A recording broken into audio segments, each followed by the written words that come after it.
उम्मीद है आप सब बहुत अच्छे होंगे, बहुत बढ़िया होंगे और मैं भी ठीक हूँ। तो हम खाद्य प्रसंस्करण उद्योग की पिछली क्लास में लास्ट में क्या पढ़ा था, उसकी चुनौतियां पढ़ी थी। खाद्य प्रसंस्करण उद्योग, फूड प्रोसेसिंग इंडस्ट्री की हमने पिछली क्लास में लास्ट में चुनौतियां पढ़ी थी। तो आज हम उसका समाधान जानते हैं, क्योंकि कुछ समाधान जानते हो, लास्ट में हम सरकारी उपाय पढ़ेंगे। ठीक है, तो उसके समाधान में जैसे ई कॉमर्स और सुपर बाजार, मेगा फूड पार्क। तो सबसे पहले जानते हैं ई कॉमर्स क्या है।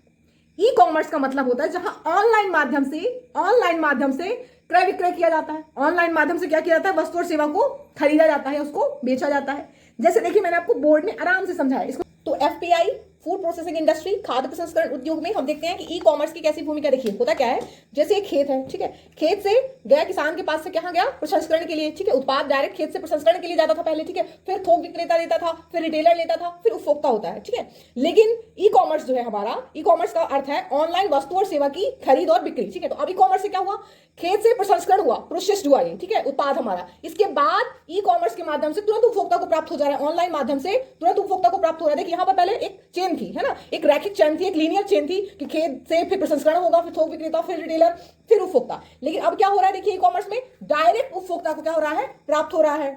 तो ई कॉमर्स का अगर हम देखें कि सप्लाई चेन जो मैनेजमेंट है, जो आपूर्ति श्रृंखला प्रबंधन, उस पर क्या प्रभाव पड़ रहा है। हम देख रहे हैं कि मध्यस्थ की भूमिका कम हो रही है। हम खत्म नहीं कहेंगे, कम हो रही है। कम क्यों हो रही है, क्योंकि हम जानते हैं जैसे कि अमेजॉन, फ्लिपकार्ट, मीशो, अब ये जो मध्यस्थ है इनकी भूमिका तो कम कर रहे हैं, लेकिन कहीं ना कहीं ये खुद एक मध्यस्थ की भूमिका निभा रहे हैं। तो मध्यस्थों की भूमिका कम हुई है, ना कि खत्म हुई है। किससे, ई कॉमर्स के द्वारा। ठीक है, और साथ ही साथ हम देख रहे हैं कि जो आपूर्ति श्रृंखला है वो क्या हो रहा है, हमारा तीव्र हो रहा है और पारदर्शी हो रहा है। अब अगर उपभोक्ता चाहे तो ऑनलाइन देख सकता है कि भाई उसे कोई प्रोडक्ट मंगाना है, तो अपने चेक कर सकता है कि रेटिंग कितनी है, कैसा है, उसके अकॉर्डिंग क्या कर रहा है, वो चेक करके ऑर्डर कर रहा है। तो क्या हो रहा है, इससे हमारी पारदर्शिता बढ़ रही है और उत्पाद की गुणवत्ता में भी क्या होती है, वृद्धि होती है। भाई कस्टमर अच्छी रेटिंग नहीं देगा तो क्या करेगा, जो प्रोसेस है, जो कंपनी है, वो क्या करती है, उसको और अच्छा प्रोडक्ट बनाती है और अच्छा गुणवत्ता करने की कोशिश करती है, गुणवत्ता को अच्छा करने का, बेहतर करने का प्रयास करती है। ठीक है, फिर देखते हैं जो उपभोक्ता है उसे कई प्रकार की छूट मिलती है ई कॉमर्स में। आप ऑनलाइन ऑफर देखते हैं, कितने प्रकार की आपको छूट मिलती है कि यहाँ इस ऑनलाइन प्लेटफॉर्म से खरीदे इतने % की छूट है ना। साथ ही में क्या मिल रहा है, ऑनलाइन प्लेटफॉर्म से खरीदने में क्या मिल रहा है, हमें ई कॉमर्स के माध्यम से उपभोक्ता को कई प्रकार की छूटें मिलती हैं। उपभोक्ता को वस्तु सस्ती और कम समय में प्राप्त हो रही है। एक टाइम लिमिट दिया होता है कि भाई इस टाइम पे आपको आपकी वस्तु मिल जाएगी। तो हम क्या देख रहे हैं कि उपभोक्ता को कम समय में सस्ती और समय पर वस्तु मिल जाती है। खाद्य मुद्रास्फीति जो है उसको भी क्या होता है, कम कर रहा है ई कॉमर्स। क्यों, क्योंकि अगर लोग ज्यादा से ज्यादा, हम जानते हैं कि क्या करेंगे, अगर प्रोसेस्ड फूड पे डिपेंड रहेंगे तो फिर क्या होगा, लोग प्रोसेस्ड फूड पे डिपेंड होंगे अगर ज्यादा से ज्यादा, तो प्रोसेस्ड इंडस्ट्री ज्यादा स्थापित होंगी और जो फूड वेस्ट हो जाता था उसे कहीं ना कहीं प्रोसेस्ड करके रखा जाएगा ताकि वो अधिक उसके मूल्य में वृद्धि की जा सके, विनिर्माण किया जा सके। और इस प्रकार खाद्य मुद्रास्फीति भी क्या हो रही है, कम हो रही है। क्योंकि जैसे जैसे लोगों की मांग बढ़ती जाएगी पैकेजिंग फूड की तरफ, प्रोसेस्ड फूड की तरफ, तो क्या होगा, जो फूड बेकार होता था उसको लोग स्टोर करेंगे, उसको प्रोसेस्ड करेंगे, कंपनी नए नए उत्पाद बना के नए नई चीज ला के लॉन्च करेगी। ठीक है, तो खाद्य मुद्रास्फीति हम देख रहे हैं कम हो रहा है। लॉजिस्टिक लागत भी हमारा कम हो रहा है। और साथ ही साथ हमने क्या बोला कि मध्यस्थों की भूमिका भी क्या हो रही है, कम हो रही है, खत्म नहीं हो रही है। क्योंकि कहीं ना कहीं मध्यस्थों की भूमिका अभी जो जैसे हमने आपको बताया, जो ऑनलाइन प्लेटफॉर्म है जैसे अमेजॉन, फ्लिपकार्ट, स्विगी, जोमेटो, अभी कहीं ना कहीं मध्यस्थों की भूमिका निभा रहे होते हैं। ठीक है, तो ई कॉमर्स के द्वारा विपणन में 100% की क्या है, विपणन में, मार्केटिंग में क्या है, अनुमति है। लेकिन 100% किसकी अनुमति है, एफडीआई, वो भी कौन सी अनुमति है, सरकारी मांग से। सरकारी मांग से अनुमति हम जानते हैं, एक होता है कि स्वतः स्वचालित मार्ग से और एक होता है अनुमति मार्ग से। ठीक है, तो यहाँ पे क्या, कैसी अनुमति, एफडीआई की अनुमति तो है 100%, लेकिन कैसी है, सरकारी मांग से। ठीक है, तो ये हमारा क्या है, ई कॉमर्स। अब सुपर बाजार क्या होता है, सुपर बाजार एक प्रकार का नॉन लीनियर यानी गैर रैखिक खुदरा बाजार होता है। क्या होता है, नॉन लीनियर खुदरा बाजार होता है, जहां पर उपभोक्ता को एक ही जगह पर कई सारी उपयोग की क्या होती है, वस्तुएं प्राप्त हो जाती हैं और मिल जाती है, लगभग सारी वस्तुएं उनको उपभोग की मिल जाती, वो होता है हमारा सुपर बाजार। ठीक है, जैसे बिग बाजार होते हैं, विशाल मेगा मार्ट, क्या है, हमारे सुपर बाजार के एग्जाम्पल्स हैं। जो क्या कर रहे हैं, जो डायरेक्ट किसानों से उत्पाद ले रहे हैं और या फिर डायरेक्ट प्रसंस्कृत उत्पाद को ले रहे हैं। ठीक है, और अपना एक संग्रहण कर रखे हैं। सुपर बाजार क्या करता है, किसानों से और प्रसंस्कृत उत्पाद को ले रखा है और हम सुपर बाजार से डायरेक्ट ले रहे हैं। यानी मध्यस्थों की भूमिका खत्म हो गई, यानी ना थोक विक्रेता के पास हो जा पाया, ना रिटेलर के पास जा पाया, तो डायरेक्ट हम प्रसंस्कृत उत्पाद प्राप्त कर रहे हैं या खेत से प्राप्त कर रहे हैं, किसके थ्रू, सुपर बाजार के थ्रू। ठीक है, तो ये हमारा सुपर बाजार। देखिए इसको और अच्छे से समझ। अब आप सुपर बाजार का कॉन्सेप्ट देखिए। अभी हम क्या देख रहे थे ई कॉमर्स में कि जो प्रसंस्कृत उत्पाद है वो उपभोक्ता तक आ रहा है डायरेक्ट, है ना। सुपर बाजार में क्या होता है, सुपर बाजार जो होते हैं वो डायरेक्ट खेत यानी डायरेक्ट किसान से और डायरेक्ट प्रोसेसन यानी प्रसंस्करण से डायरेक्ट जुड़े होते हैं, ठीक है। इस प्रकार वो उपभोक्ता को उपलब्ध कराते हैं प्रोसेस्ड फूड, प्रोसेस्ड जो उत्पाद है उसको उपलब्ध करा रहे हैं। यानी जो सुपर बाजार है, हमने क्या बोला, नॉन लीनियर खुदरा बाजार होता है। क्या होता है? नॉन लीनियर खुदरा बाजार होता है, जहां उपभोक्ता को एक ही जगह पर आवश्यकता के सारे उत्पाद प्राप्त होते हैं। जैसे हमने बताया कि बिग बाजार, विशाल मेगा मार्ट है ना। तो अब इसका लाभ क्या है? हम देखिए यहाँ पे क्या देख रहे हैं कि जो प्रसंस्कृत उत्पाद है वो डायरेक्ट उपभोक्ता को प्राप्त हो रहा है या फिर खेत से उपभोक्ता को डायरेक्ट प्राप्त हो रहा है। किसके माध्यम से? सुपर बाजार के माध्यम से। सुपर बाजार एक प्लेटफॉर्म दिलाता है, जहां उपभोक्ता को हर तरह के यानी एक ही स्थान पे सारे उत्पाद, आवश्यकता की सारी चीजें प्राप्त हो जाती हैं। तो अब इसके क्या लाभ हो सकते हैं? देखिए, भंडारण क्षमता क्या होती है इससे? उच्च होती है। हम जानते हैं कि अत्याधुनिक कुशल भंडार गृहों का प्रयोग करता है कौन? सुपर बाजार, ठीक है।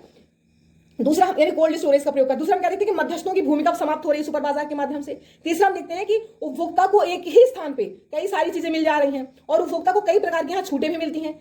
नेक्स्ट हम देखते हैं कि इसे वस्तु अनुसार विभिन्न विभागों में भी क्या किया जाता है? बांटा जा सकता है। जब आप सुपर बाजार में जाते हैं तो वस्तु के अनुसार क्या होता है? विभिन्न विभागों में भी क्या होता है? बटा होता है, जिससे उपभोक्ता के लिए वस्तु क्रय करना आसान हो जाता है। साथ ही विस्तृत बिल देता है। जब आप सुपर बाजार में शॉपिंग करें तो आप देखेंगे कि लंबी सी स्लिप मिलती है आपको, हर एक चीज का डिटेल रहता है कि भाई इतना परसेंट जीएसटी है, एक एक पैसे का उसमें लिखा होता है। तो एक विस्तृत बिल भी देता है कि कहाँ कहाँ आपका कितना लग गया, ठीक है। और क्या हम देखते हैं इसमें कि उपभोक्ता अपने इच्छानुसार यानी पसंदानुसार उत्पाद को क्या कर सकता है? क्रय कर सकता है वहां पर जाके। अब उसको दिख रहा है कि ऐसा नहीं कि आ ही गया हो, ठीक है। और लेकिन इसकी कुछ चुनौतियां हैं। चुनौतियां कैसी हैं? ये शहर से दूर स्थापित होता है। सुपर बाजार जो होते हैं वो शहर से दूर स्थापित होते हैं, बहुत भीड़ भाड़ इलाकों में नहीं, थोड़ा हटके स्थापित होते हैं। इसलिए इनका जो लाभ है वो कौन प्राप्त कर पाते हैं? जिनके पास खुद का व्हीकल होता है, खुद का साधन होता है, ठीक है। ताकि भाई अगर वो कोई चीज खुद का परिवहन है और बहुत सारी चीज लाना चाहे तो उसमें कैरी कर सकते हैं, इससे उनको प्रॉफिट होता है। यही उसकी चुनौती है, बाकी इसकी कोई और चुनौती नहीं, ठीक है। तो जो सप्लाई चेन मैनेजमेंट है उसको जो हम प्रकार देखते हैं, दो प्रकार का होता है, ठीक है। एक लीनियर होता है, एक नॉन लीनियर होता है, रैखिक और गैर रैखिक। रैखिक का क्या मतलब? देखिए, रैखिक का मतलब है कि देखिए यहाँ ये खेत है, खेत से प्रसंस्करण हुआ, ठीक है, थोक विक्रेता के पास गया, रिटेलर के पास गया, फिर उपभोक्ता के पास आ गया। एक लीनियर प्रोसेस चली आ रही है। लेकिन हम देख रहे हैं कि जो सुपर बाजार है हमारा और हमारा जो ई कॉमर्स है वो नॉन लीनियर प्रोसेस को फॉलो कर रहा है, यानी मध्यस्थों की भूमिका को खत्म कर रहा है। यानी डायरेक्ट खेत या प्रसंस्करण के बाद उपभोक्ता को प्राप्त हो जा रहा है ना। डायरेक्ट खेत या प्रसंस्करण के बाद डायरेक्ट उपभोक्ता को प्राप्त हो रहा है, यानी थोक विक्रेता, रिटेलर, ये जो मध्यस्थ है इनकी भूमिका खत्म हो जा रही है ना। तो जो सप्लाई चेन मैनेजमेंट है वो दो प्रकार की होती है, एक लीनियर और एक नॉन लीनियर, ठीक है। तो जो हमारा सुपर बाजार है वो नॉन लीनियर कॉन्सेप्ट पे काम करता है, ठीक है। आपको आगे कितना समझ में आया होगा। हम एक और नया वर्ड समझते हैं, मेगा फूड पार्क। अब मेगा फूड पार्क क्या है? मेगा फूड पार्क जो है वो एक क्लस्टर आधारित अवधारणा है। क्लस्टर मतलब होता है झुंड, ग्रुप्स, समूह, ठीक है। अलग अलग अर्थ में, अलग अलग शब्द में अलग अलग अर्थ भाव के अकॉर्डिंग यूज होता है, ठीक है, क्लस्टर वर्ड। तो यहाँ पे क्या अर्थ है? इसका अर्थ यहाँ पे है कि एक मेगा फूड पार्क में, एक से अधिक, कम से कम, एक से अधिक तथा कम से कम 25 से 30 खाद्य प्रसंस्करण उद्योग स्थापित किए जा सकते हैं, ठीक है। जो मेगा फूड पार्क होता है यहाँ पे अत्याधुनिक आधारभूत संरचना का निर्माण होता है। साथ ही साथ जो प्रसंस्करण जो होता है, इसका जो प्रसंस्करण होता है यहाँ पे मेगा फूड पार्क में, वो प्रसंस्करण भी अत्याधुनिक तकनीकियों द्वारा होता है। कहां पे? मेगा फूड पार्क में। यह हब और स्पोक मॉडल पर आधारित होता है। हब और स्पोक मॉडल का मतलब होता है, ऐसे समझिए जैसे आपने साइकिल का पहिया देखा होगा, गाड़ी का पहिया, उसके बीच में एक धुरी होती है ना, उससे समान दूरी पे तिलियां होती है ना, समान दूरी पे तिलियां होती है। यानी जो मेगा फूड पार्क है वो सेंटर में होगा, उसके चारों तरफ अत्याधुनिक कुशल भंडार गृह होते हैं, ठीक है। इसी को बोलते हैं हब एंड स्पोक मॉडल। बीच में उसका हब है और उसके चारों तरफ समान दूरी पर क्या है? भंडार गृह, जो कैसे अत्याधुनिक कुशल भंडार गृह होते हैं, ठीक है। तो ये होता है हब एंड स्पोक मॉडल पे आधारित होता है। कौन? Mega food park. याद रखना, हब एंड स्पोक मॉडल पर आधारित है। और साइकिल का पहिया याद रखना, बीच में जो होता है और समान दूरी पे उसकी तिलियां होती हैं। वो जो तिलियों का जो लास्ट कोना है, जहां जहां है वो क्या, जैसे देखिए ये है, अब ये सेंटर पे तो नहीं है लेकिन आप ऐसे समझिए कि सेंटर पे है, ठीक है। अब ये सेंटर है, इसका ये हब है और इसके चारों तरफ क्या है? स्पोक्स हैं, ठीक है। यहाँ जो दूरियां हैं समान दूरियां, ठीक है। तो अब ये जो स्पोक्स हैं, ये जो सेंटर से जो स्पोक्स हैं, ये क्या है? चारों तरफ कुशल भंडार गृह, और ये क्या है? आपका मेगा फूड पार्क है, ठीक है। तो भारत में मेगा फूड पार्क की जो अवधारणा है वो 11वीं पंचवर्षीय योजना से शुरू हुई वर्ष 2008 से। आंध्र प्रदेश में पहला मेगा फूड पार्क क्या हुआ? स्थापित किया गया। तथा एशिया का सबसे बड़ा मेगा फूड पार्क क्या है? पतंजलि एशिया का सबसे बड़ा मेगा फूड पार्क है। मेगा फूड पार्क की स्थापना में विशेष प्रयोजन वाहन का इस्तेमाल किया जाता है, स्पेशल पर्पस व्हीकल का इस्तेमाल किया जाता है, ठीक है। सरकार मेगा फूड पार्क की स्थापना के लिए क्या करती है? आपको आर्थिक सहायता भी देती है। यानी अगर आप मैदानी भागों में अगर मेगा फूड पार्क की स्थापना की जाए तो जो भूमि की लागत है, भूमि की लागत का पैसा नहीं देगी, भूमि की लागत को छोड़ के जो परियोजना है, परियोजना में सरकार 50% योगदान देती है। अधिकतम 50 करोड़, अधिकतम 50 करोड़, 50% का योगदान। इसका क्या मतलब है? इसका मतलब है अगर आपने भूमि की लागत हटा दीजिए, परियोजना लागत में आपको पड़ा 40 लाख, ठीक है, 40 करोड़, सॉरी 40 करोड़, अरे कुछ भी मान लीजिए, 40 लाख नहीं पड़ेगा, मान लीजिए 40 करोड़, ठीक है। अब 50% का मतलब सरकार आपको 20 करोड़ दे रही है। अगर आपकी परियोजना लागत इससे ज्यादा हो जा रही है, सपोज 150 करोड़ की हो जा रही है, लेकिन सरकार आपको कितना देगी, 50%। और अगर 50% या आप 50 करोड़ के रेशियो से आप ज्यादा का कर रहे हैं तो इसमें हाँ सरकार कितना देगी, 150 करोड़ का अगर आपको हो रहा है तो सरकार आपको 50 करोड़ देगी, अधिकतम 50 करोड़ और 50% योगदान, ठीक है। पहाड़ी क्षेत्रों में यहाँ जो रेशियो है वो क्या हो जाता है, 75% हो जाता है, लेकिन रकम अभी भी वही है 50 करोड़ की, ठीक है। यानी पहले आप जो 40 करोड़ की जो परियोजना थी, अब उसमें 50% देते थे, यानी 20 करोड़ देते थे, अब यहाँ आपको कितना देना पड़ेगा, 75%, ठीक है। 40 करोड़ का 75% आप निकाल लीजिए, उतना देना पड़ेगा आपको। तो ये हमारी क्या है, मेगा फूड पार्क, ठीक है। अब हम समझते हैं मेगा फूड पार्क की कार्य प्रणाली, कि मेगा फूड पार्क की कार्य प्रणाली क्या है। तो हम मेगा फूड पार्क की कार्य प्रणाली देखते हैं। तो मेगा फूड पार्क है उसकी कार्य प्रणाली कैसी है, देखिए, जैसे किसान है, ठीक है, उत्पादन करता है, या फिर किसान संघ मान लीजिए जो उत्पादन कर रहा है, या स्वयं सेवी संघ, ठीक है, चाहे फार्मर हो, चाहे एफपीओ हो यानी फार्मर प्रोड्यूस ऑर्गेनाइजेशन हो, चाहे सेल्फ हेल्प ग्रुप हो, स्वयं सेवी संघ हो, ठीक है। अब इन्होंने अपने उत्पाद को भेजा किसके पास, सीसी के पास। सीसी बोले तो कलेक्शन सेंटर, संग्रहण केंद्र, ठीक है। कई सीसी के होते हैं आसपास किसान के, ठीक है। तो उनमें से जो किसान के पास जो नजदीक का सीसी होगा यानी कलेक्शन सेंटर होगा, उसके पास उसने अपना उत्पाद क्या किया, भेज दिया, ठीक है। फिर सीसी जो है वो अब जो किसान ने उत्पाद भेजा है, किसान संघ ने भेजा है, स्वयं सेवी संगठन ने भेजा, उसको किसके पास भेज देते हैं, पीपीसी के पास, ठीक है, यानी प्राइमरी प्रोसेसिंग सेंटर, प्राथमिक प्रसंस्करण केंद्र। अब यहां से प्राथमिक प्रसंस्करण केंद्र से क्या हो रहा है, प्रसंस्करण हो रहा है, और प्रसंस्करण के बाद ये कहां पे जा रहा है, ये जा रहा है आपका सीपीसी के पास, ठीक है। सीपीसी मतलब सेंट्रल प्रोसेसिंग सेंटर, ठीक है, जो मेगा फूड पार्क जिसे बोलते हैं, ठीक है, क्या बोलते हैं, मेगा फूड पार्क, ठीक है। यानी अब यहां से कहां जाएगा, घरेलू बाजार में जाएगा, विक्रय होने के लिए बेचा जाएगा, या फिर डायरेक्ट विदेशों में निर्यात किया जाएगा, ठीक है। तो ये है मेगा फूड पार्क की कार्य प्रणाली, ठीक है, जहां किसान या किसान संघ या स्वयं सेवी संगठन अपना जो उत्पाद है वो सीसी के पास भेजते हैं, और सीसी और पीसी जो पीपीसी है इसके बीच की दूरी लगभग 10 किलोमीटर, मैक्सिमम 10 किलोमीटर हो सकती है, इससे ज्यादा नहीं होनी चाहिए, ठीक है। तो अधिकतम 10 किलोमीटर हो सकती है। तो चाहे वो स्वयं सेवी संगठन हो या किसान संघ हो, वो अपना उत्पाद सीसी के पास भेजते हैं, कलेक्शन सेंटर के पास, और कलेक्शन सेंटर को पीपीसी के पास भेजता है, प्राइमरी प्रोसेसिंग सेंटर के पास भेजता है, और वहां से प्राइमरी प्रोसेसिंग सेंटर, और कई पीपीसी होते हैं, ठीक है, जैसे कई सीसी हैं वैसे कई पीपीसी होते हैं, ठीक है।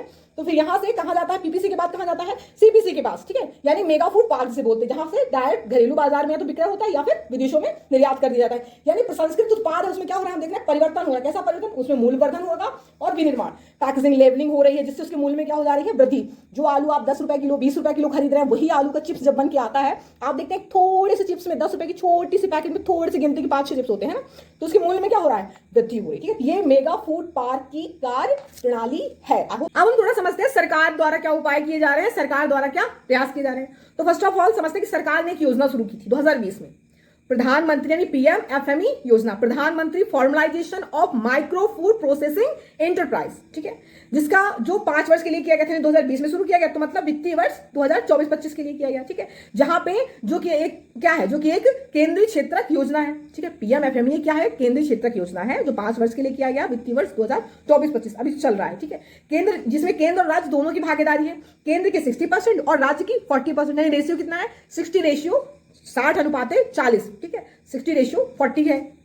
सरकार द्वारा अगले 5 वर्ष मतलब 25 तक 10,000 करोड़ खर्च किए जाएंगे, जिसका उद्देश्य क्या है, सूक्ष्म खाद्य प्रसंस्करण इकाई अधिकांशतः ग्रामीण क्षेत्र में जो स्थित है उसको, तथा असंगठित व अनौपचारिक जो क्षेत्र है उनको संगठित व औपचारिक क्षेत्र में बदलना। आप संगठित, असंगठित, अनौपचारिक, औपचारिक क्या है, हमने आपको बताया था शुरू में इकोनॉमिक्स में, अब जाएंगे हर चीज, हमने बोला ना हर क्लास एक दूसरे से कनेक्टेड होती है इकोनॉमिक्स में, है ना। तो अनौपचारिक मतलब जहां आपको सिक्योरिटी नहीं प्राप्त होती, औपचारिक जहां आपको सिक्योरिटी प्राप्त होती है। तो ये इसका क्या होगा, उद्देश्य होगा, जिसके अंतर्गत एक जिला व एक उत्पाद को बढ़ावा दिया जाएगा। बैंकों से 2 लाख सूक्ष्म खाद्य प्रसंस्करण उद्योगों को परियोजना का 35% या अधिकतम 10 लाख रुपए क्या दिया जाएगा, उधार दिया जाएगा, ठीक है। पीएमएफएमई योजना के तहत ये सरकार का पहला प्रयास। दूसरा, सरकार द्वारा खाद्य प्रसंस्करण में पीएलआई मतलब प्रोडक्शन लिंक इंसेंटिव स्कीम, ठीक है। इसका उद्देश्य क्या था, इसका उद्देश्य प्रसंस्करण उत्पादों के उत्पादन को बढ़ावा देना, जो प्रोसेस्ड प्रोडक्ट है उनके उत्पादन को बढ़ावा देना, यानी उनको बढ़ावा देना, प्रोसेस्ड उत्पाद को बढ़ावा देना, जिसके अंतर्गत पीएलआई योजना के अंतर्गत, ठीक है, प्रोडक्शन लिंक इंसेंटिव स्कीम के अंतर्गत, तथा प्रसंस्कृत उत्पाद के निर्यात को भी बढ़ावा देना। हम जानते हैं कि प्रारंभ में 2019 में 7 वर्ष के लिए यानी 26-27 में जो खर्च किया गया था कितना था हमारा, 10,900 करोड़ रुपए क्या हुआ था हमारा, खर्च किया गया था सरकार द्वारा, ठीक है, खर्च किए जाएंगे, यानी 26-27 तक पूरा खर्च किए जाएंगे। एक और चीज हम इसमें जानते हैं सरकार के उपाय में, एपीडा स्कीम के बारे में थोड़ा समझते हैं। देखिए मैंने एपीडा का थोड़ा व्हाइट बोर्ड में बनाया, थोड़ा समझिए।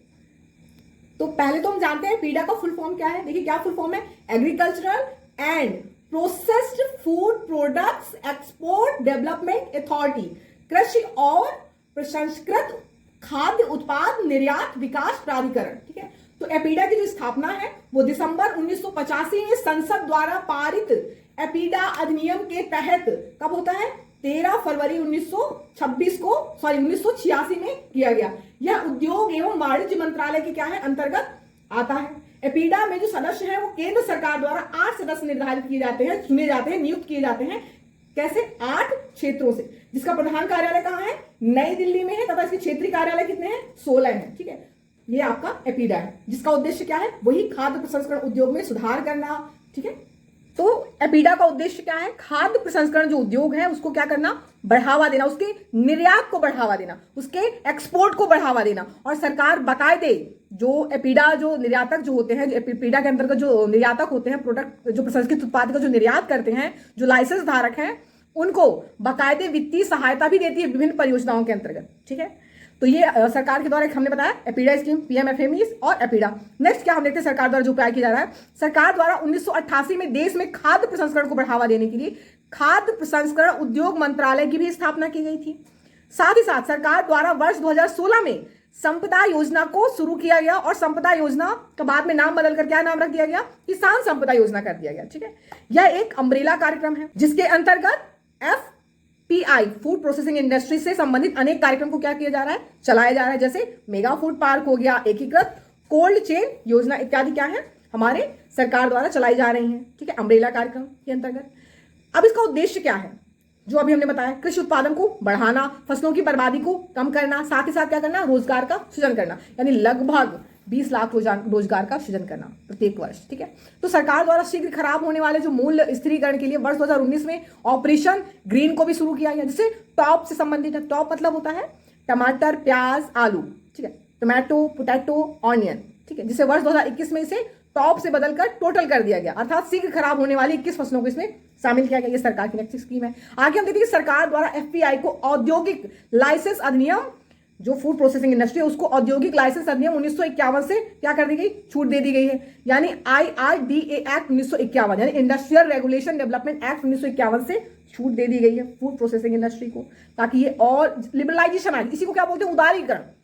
छूट देने का मतलब क्या, उदार कर दिया गया ताकि और बड़े फूड प्रोसेसिंग इंडस्ट्री। ठीक है, और क्या देखते हैं कि सरकार द्वारा प्रसंस्कृत उत्पादों के निर्यात के लिए 2001 से देश भर में AEZ मतलब एग्रीकल्चरल एक्सपोर्ट जोन, कृषि निर्यात जोन की भी क्या की जा रही है, स्थापना पर जोर दिया जा रहा है। वर्तमान में देश में लगभग 60 AEZ है, यानी एग्रीकल्चरल क्या है, एक्सपोर्ट जोन है। ठीक है, घरेलू देश में प्रसंस्कृत उत्पादों के उपयोग को क्या करना, बढ़ावा देने के लिए सरकार इसे सस्ता करने का प्रयास कर रही है। सरकार द्वारा अधिकांश प्रसंस्कृत उत्पादों को पूर्व के 18% जीएसटी के दर से हटाकर 5% और 12% के दायरे में लाया गया।